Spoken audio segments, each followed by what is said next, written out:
You're buying cars all wrong. Somebody had to say it. It continues to amaze me every day how often people end up in terrible financial situations due to their terrible decisions around car purchases. I will share with you 3 extremely easy tips around buying a car in 2022, especially a used car, and I'll follow that up with 3 examples of awesome first cars to pick up today.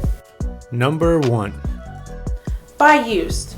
Yes, I know you want the newest tech and you want those Instagram likes. You think that somehow a new car will make your life better and your friends cooler. Spoiler alert, it won't.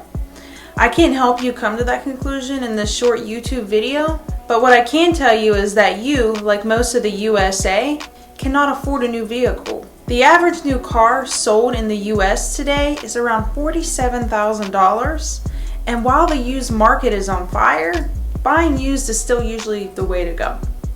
Number 2. Consider all the costs: registration, insurance, inspections, and the like.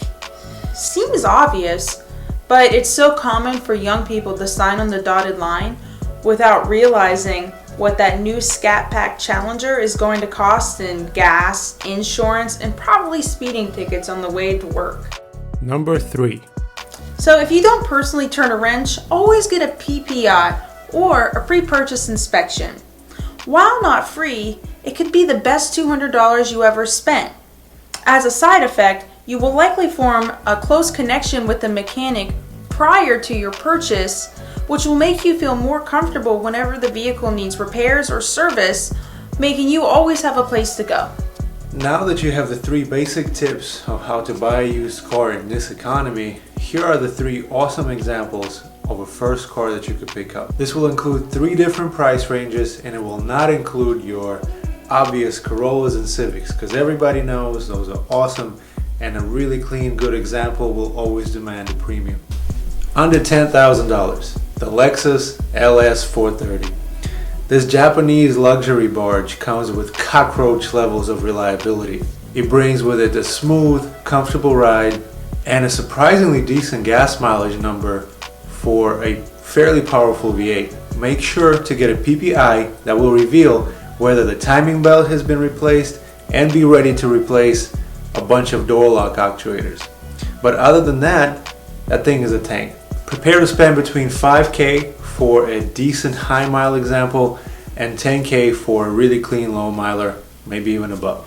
Under $5,000, the Pontiac Vibe or Toyota Matrix.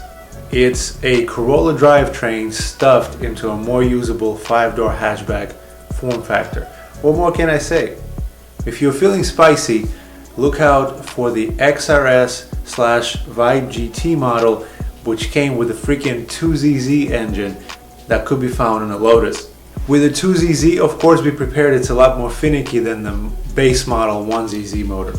$5,000 gets you a clean, reasonably low mild 1ZZ car, with the 2ZZ XRS/GT cars being more enthusiast oriented. I kind of all over the place with pricing. Under $3,500. This could be the BMW 323, 325, 328, and even a 330 E46 generation. These are probably still so cheap because of a bad rep that BMW has earned over the years overall, but the M54 engine does not deserve that bad rep. For the money, you get a wonderfully balanced chassis accompanied by an engine note from that tried and true straight 6.